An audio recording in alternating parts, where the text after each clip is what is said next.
Terry! I'm home!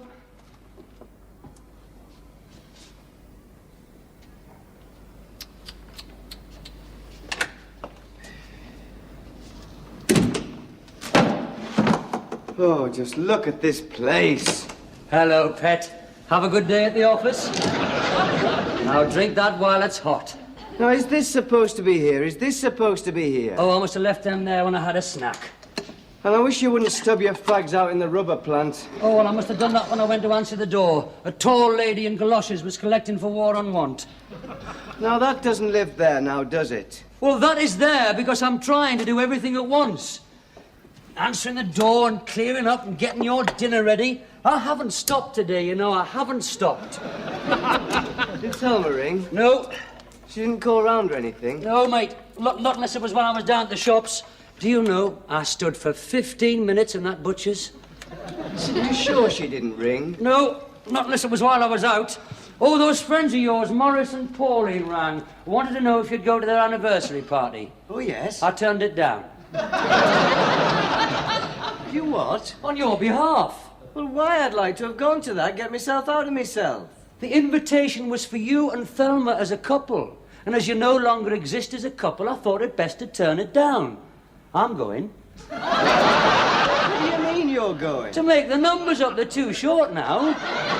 Anyhow, when the word gets out that you and Thelma are separated... We're not separated. We're estranged. You've no right to turn it down. You're not my social secretary. I'd like to have gone to that. You're here to give me strength in a difficult period in my life. Give me strength and cheer me up and get me dinner ready. Where is it? It'll be ready in a minute. I've been slaving over a hot stove all afternoon. Forgot to switch it off again, did you? Pardon? The reason the stove gets so hot is because you forget to switch it off. That's how you burnt the bottom out of that non-stick pan. Part of a set, that was, you know. It was a wedding present, that, from Doreen and Tom. Well, it wasn't my fault. It said distinctly on the packet, simmer gently. Yes, simmer gently for 7 to 9 minutes, not 4.5 hours. Well, I forgot. Well, of course you forgot, just like you forget to put water in the poacher. That was a wedding present and all, you know. Brian and Anne gave us that. Who gave you the pop-up toaster? Pam and Ivor. Why? Well, that's knackered now. Oh, how can you break a toaster? What you do is you put the bread in and you press a lever. Even you can't break a toaster. Well, it wasn't exactly bread I put in it. What was it? Chops. You put chops in the toaster? For your dinner, to defreeze them. They were solid, man. It just seemed the best way of doing it. Well, don't be stupid. You just leave them out for a few hours. Or if you want to hurry them up, you just shove them under the grill. Well, I didn't know which was the switch for the grill. I can't work gas. What were you doing with chops anyway? We're going to have liver. When I went out of the house this morning, you distinctly said we were going to have liver and bacon and semolina pudding. We were. Till I lost the liver. How could you lose the liver? Well, either it fell down that garbage disposal thingy or the cat ate it. We haven't seen that cat since last night. Maybe he's gone down the garbage disposal thingy. Dear me. What's that smell? Is somebody burning rubbish? No, it's me. I'm burning semolina. Oh, my God. Oh, look at this kitchen. Dear me, look at this grease. Oh. You need a knife to get that off. Excuse me. Oh. Oh, dear. Now what? The dish is cracked. Has it? Was that a wedding present? Yes, that was a wedding present as well. Auntie Beattie. Oh, well, she'll never know. She doesn't get out much with her bad leg. I'll give you the list tomorrow. What list? Of all the wedding presents. Then you can work your way through the house. Look at this table. Well, I'm doing the best I can. I'm not the galloping rotten gourmet, you know. I'm sorry, I know you're not. Me? I'm sorry, I've said I'm sorry. Look, I've got a tin of apricots. We could have them. I'm not hungry. And there's some bacon from the liver and bacon. We can have bacon and apricots. I'd really rather not. Oh, I suppose it's times like this when you miss Thelma the most. When you come home for a casserole and a cuddle. I noticed that when I left my wife. Meal times and bedtimes are the hardest part. aren't they? Yes, the bedtime's the worst. And it seems such a big bed without Thelma. It's got a kind of slope to it. I've never noticed that before. I keep rolling to the edge. Whereas before, I'd just roll into Thelma. I'm not sleeping. What do you mean you're not sleeping? Not a wink. You snore when you're awake, do you? Pardon? You were making a hell of a racket when I came up last night. Well, I'd only just got off. I'm not sleeping at all. And you were hard enough to wake this morning when I brought you your cup of tea. Well, I'd only just got off then. And you were sound asleep when I went along the landing at dawn for a Jimmy Riddle. I am not sleeping. Look at my eyes. You're not getting enough iron. The liver will put you right. But you've lost the liver. Oh, aye. Well, look, let's just go out for a meal. No, thanks. We'll go for a curry to that place, the Kashmir. Now, you love curry. You don't. You hate it. Well, I'll just have egg and chips. They do egg and chips there. I hate that. What, egg and chips? No, people that go to Indian restaurants and have egg and chips, it's so insulting to the Indians. They come all the way from the Kashmir, they go to a lot of trouble with exotic herbs and spices, and then someone like you comes in and has egg and chips and a pint of lager. It's embarrassing. It says on the window, Anglo-Indian cuisine. Anyway, the people who run that place do not come all the way from Kashmir. They come from South Shields. He told me that his granddad fought on the northwest frontier. Well, he must have meant Cumberland. Because I'll tell you something, mate. He might wear a turban, but he's a third-generation Geordie. He's still an Indian with an Indian's heritage and an Indian sensitivity. And I don't like going there with people like you who order English food and call the waiters Gunga Din. I never realised you were such an Indian lover. Not just Indians. I feel sorry for any foreign waiters with people like you around. I'll never be able to show my face in Don Luigi's again after going there with you. Well, they've no sense of humour, these Italians. They have, Terry, they have. They're famed. Famed for their warm-hearted, fun-loving hospitality. They just get bored with a constant stream of jokes about the mafia. Much as the manager of the Golden Dragon took exception to you calling him Kung Fu.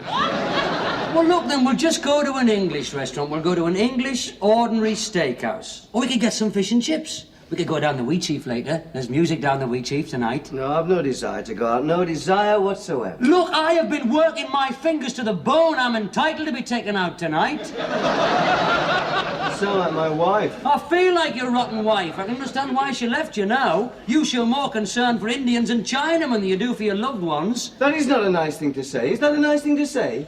Is that a nice thing to say to someone who's just separated from his wife? Estranged. Terry, I am grief-stricken. I'm going through a very traumatic period. Some people, when they split up from their wife, they just use it as an excuse to enjoy themselves and go out and get drunk and chase spare. I'm sure you did. I did, as a matter of fact. Did me a world of good. Yes, well, we're different people, Terry, you and I. I take things more seriously. I feel things more deeply. I haven't got your insensitivity. I'm not very clear about anything at the moment, Terry, except that I love Thelma. And I miss her, and I wish she was here. Oh, come on, kidder. Things will work out. Oh, cheer up, Bob. You go on like this, you'll end up with your head in the gas oven. Well, not that one, I wouldn't. It's filthy. I wouldn't be seen dead in that gas oven.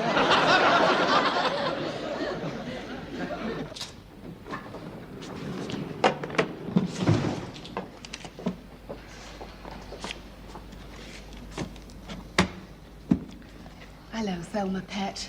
Oh, hello, Audrey. How are you? Oh, full of the cold, but you know. And the children? Oh, they're fine. Well, Fleur's had a bit of an earache and Wayne's had his chest, but you know. Well, how's Ernie? Oh, he's been in bed all week with some allergy, but we're finding ourselves. Oh.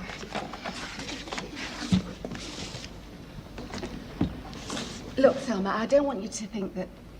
Well, I can't pretend I haven't heard about you and Bob. Well, I mean that Bob. Well, that things aren't. You mean you've heard I've left Bob? Oh, well, I didn't know it was that drastic. Well, I'm at my mother's and he's at home with your brother, so how drastic can it get? Oh, Terry! Well, what's he been up to now? Look, it's not his fault, not entirely. I just know that he's staying round there. Well, it can't make things any easier, Thelma. Well, it doesn't help, put it that way, No. Audrey. Now,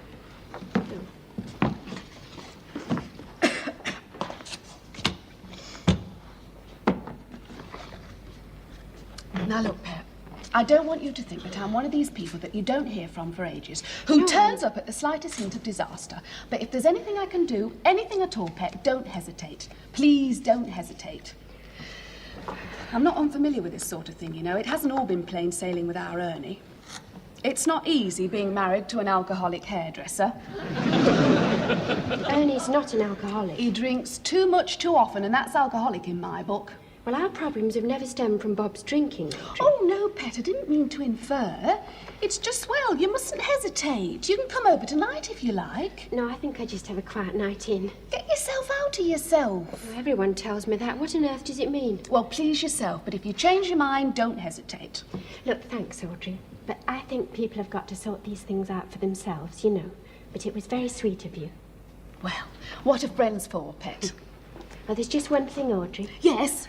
You're 26p overdue in this book. Oh, I see.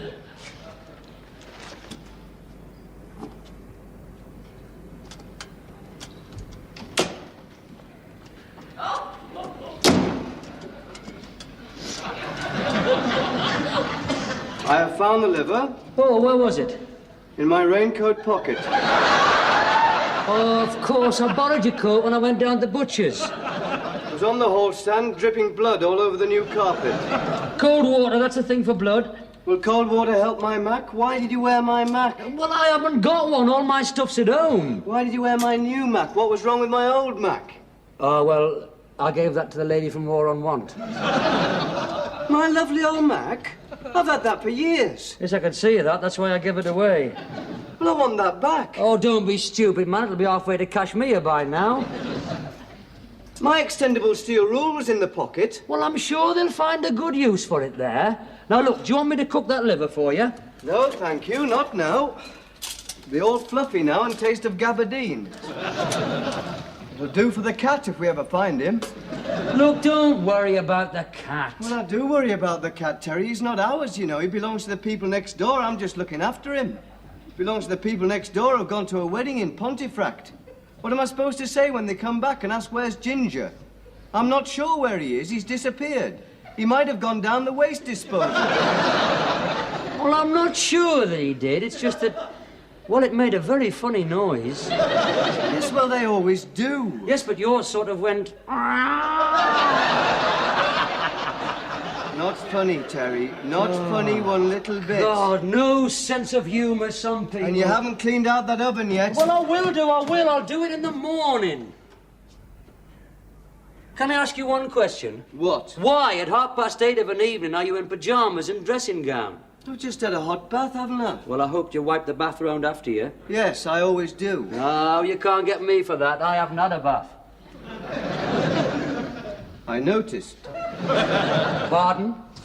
3 days you've been here and you haven't had a bath. I haven't had time for a bath. You can have one last thing at night. I didn't want to wake you. You won't wake me. I'm not sleeping, remember? Oh, look, Bob, put some clothes on, eh? And let's go and have a nice, quiet drink. No, thanks. I don't want to go out. I've just had a hot bath. Well, you can wrap up warm. We've got the car. I don't want to go out. I just want a quiet evening in with the television. There's nothing on. Well, there must be something on. I've had a look. There's an inquiry into mental health, a programme about accidents in the home, and a documentary on wildlife up the Amazon. And you can't watch that because you're terrified of spiders.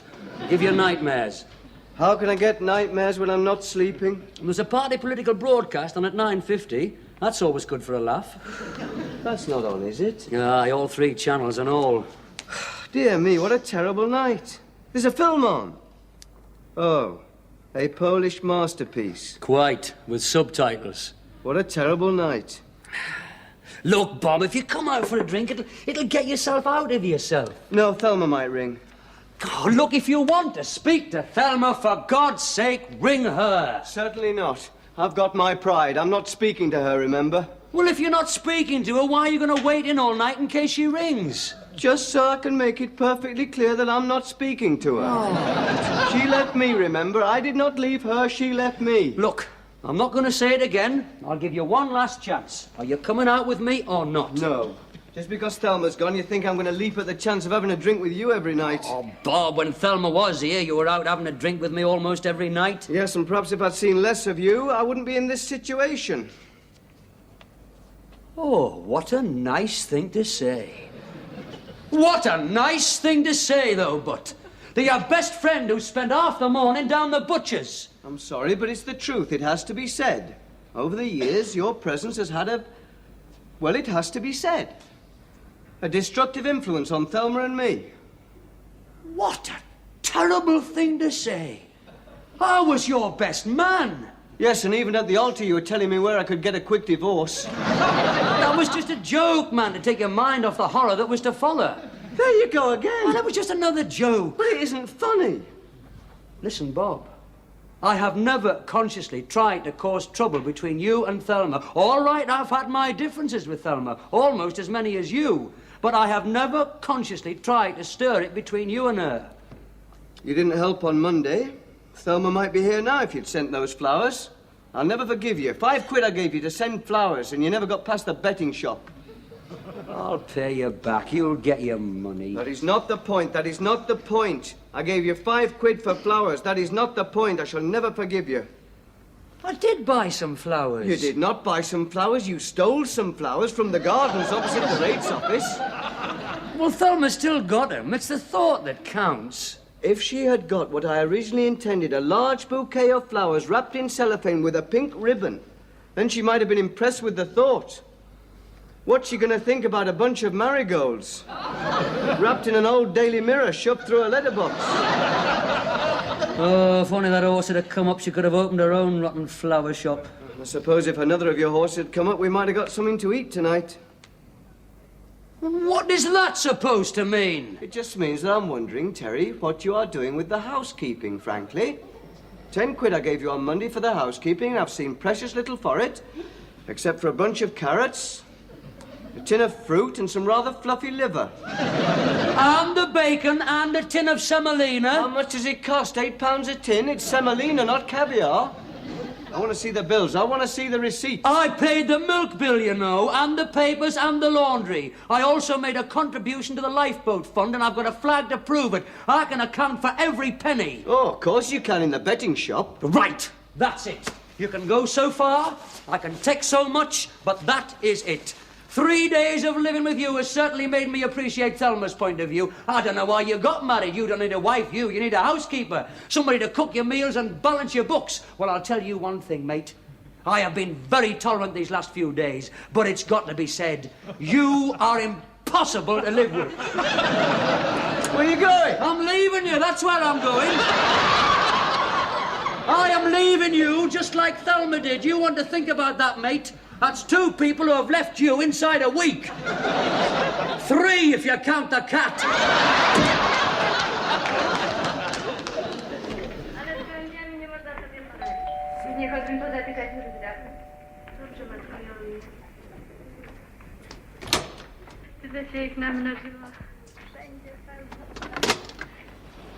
Terry! Hello, Thelma. I was just passing and Can I come in? Oh, yes, of course. I hope I'm not... No, there's no one in. Well, take your coat off. Is it raining? A little. Oh. Bob's got a Mac like that. Well, that is Bob's Mac. Oh. What are these blood stains? He hasn't had an accident, has he? Is that why you've come round? No, Thelma, that's not Bob's blood. That was liver. Liver? Calf's liver. Oh. For his supper. Oh, well, you better come through. Oh, I'm sorry, Thelma, if you're watching the box. I was only half watching. It's about nuns in 14th century Poland. Philip Jenkinson said it was a masterpiece in the Radio Times, but I found it very heavy going. There was a film on the other week about nuns. Joan Collins was this nun, if you can believe that. She was in this open boat with these men. Only the men didn't know she was a nun, you see, because she'd lost her habit. Do you want to sit down? Oh, cheers. Deborah Kerr. She was a nun in a film once. Audrey Hepburn. The nun story. Well, there must be a call for them. Films about nuns. Do you want some tea or something? No, thanks, Thelma, no. Would you like a drink or a No, cigarette? really.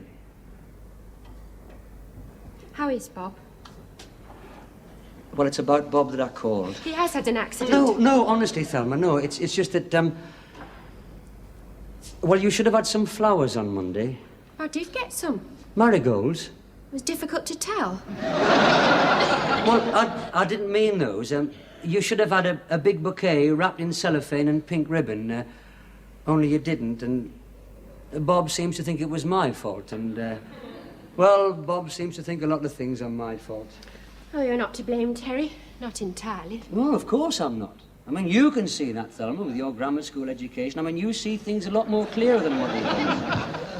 I mean, I said to him, have I ever tried to stir things between you and Thelma? Well, you know the answer to that. Yes. But he has upset me today, Thelma. When I think how long I've known him, since 1948 to be exact. Since then, we've done everything together. All those years, we've had the same friends, the same hobbies, the same girls, present company excluded, of course. Well, you tried hard enough once. Did I? When was that? That trip to Blackpool. Why? Oh, well, that was a long time ago, Thelma. We were very young, and I was inflamed with the brown ale, and, well, you know what these coach trips are like. It was dark and confused, and anyway, I thought you were somebody else. I didn't mean that I didn't find you attractive, Thelma, as a woman. I've always been very aware of you as a woman. It's just that, well, even then, all that time ago, you were always Bob's girl. I mean, even when you weren't speaking to each other like now, it was always Bob and Thelma. Even when he was having that frantic scene with Bryony Hood, he still... Bryony Hood? When was this? Oh, I remember Bryony Hood only too well. She broke her father's heart. She went to a convent and ends up dancing topless in a Sunderland discotheque. Really? Broke her father's heart. Mind you, she did have a fantastic pair of... Well, that's no excuse. There's no reason to flaunt them in front of the teenage population of Wearside. Quite. And Bob had a frantic scene with her, did he? Oh, that was long before she went topless. Bob's never let on about that. Oh, Thelma, please, I'm not consciously trying to stir things. What I'm trying to say is that you and Bob belong together. He's in a terrible state without you, you know. He feels things very deeply, and, well, he loves you, and despite his faults, he's a good lad, one of the best, and I just think that you should be there with him now. He's all alone. Thought you were with him. Oh, I've packed it in, I've left him. He's driving me round the bend. Expects his meals on the table the minute he walks in through the door. Yes, he does, doesn't he? And everything's got to be absolutely in the right place. Well, I'm as tidy as the next person, but with him it's an obsession, a fetish. I know. He was like that at school, do you remember? Oh, yes, his desk, everything in its place, his crayon sharpened. In the Scouts, he used to have pleats ironed in the back of his shirts. Well, I still have to do that for his shirts, and it cost me a fortune at the dry cleaners. Don't! I was in there only yesterday with some of his stuff, and I never realised the cost of cleaning. Yeah, then he asked you where the money goes. But he doesn't realise, Thelma. He doesn't have to do the shopping.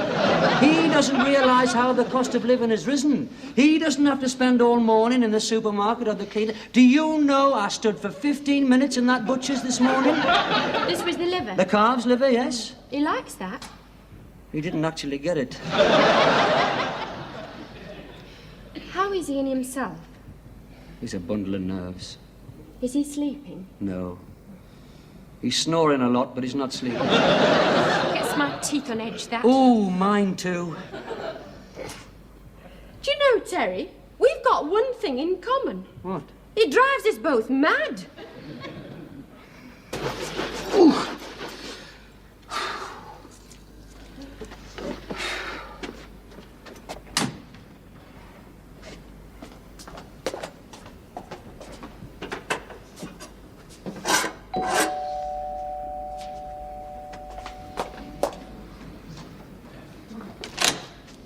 It's only me, Pet. Hello, Audrey. Come in, love. Come Oh, in. well, just for a minute then. I shan't stop.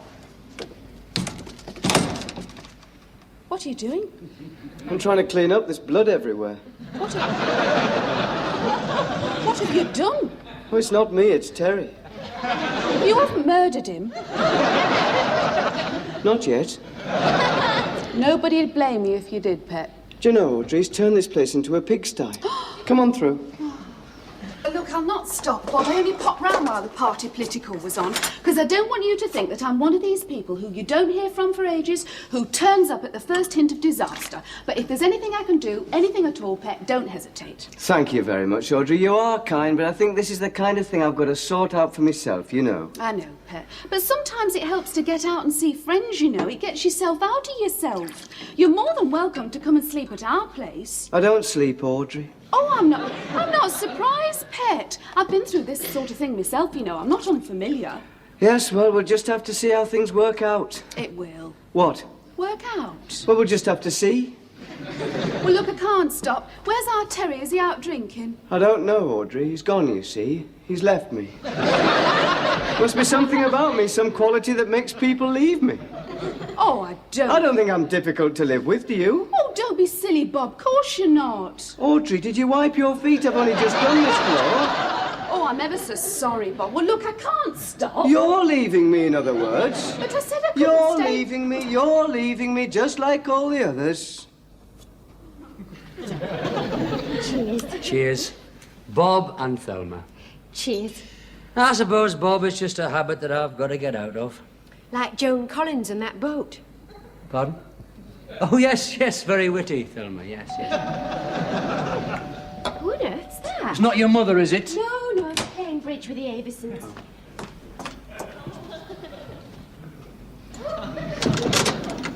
Oh, hello, Audrey. Hello, Thelma, Pet. Look, I can't stop, but I thought I'd better rush over. Oh. It's just that I... What are you doing here? I am having a quiet drink with my friend Thelma. Terry's been very sweet and understanding. Terry has? This Terry? Yes, he has. He's been telling me to get back to Bob. Oh, and I think you should, Pet. The sooner the better. I've just been round there to see how he is, and he's behaving most peculiarly. He's gone all morbid and depressed, and he's brandishing this knife. Listen, I'll ring him. I'll tell him I'm on my way. Is he terribly depressed? Well, yes, I can't pretend he isn't. I think he thinks everybody's against him. And he's very worried about Ginger.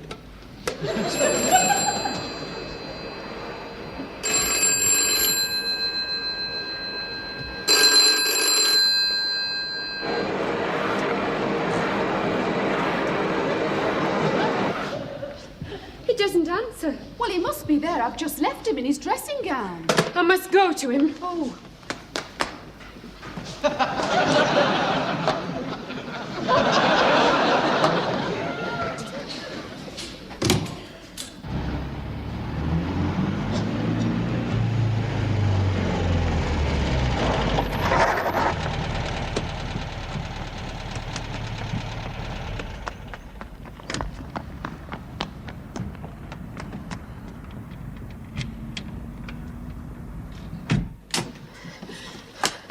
Darling! Oh, to think I'd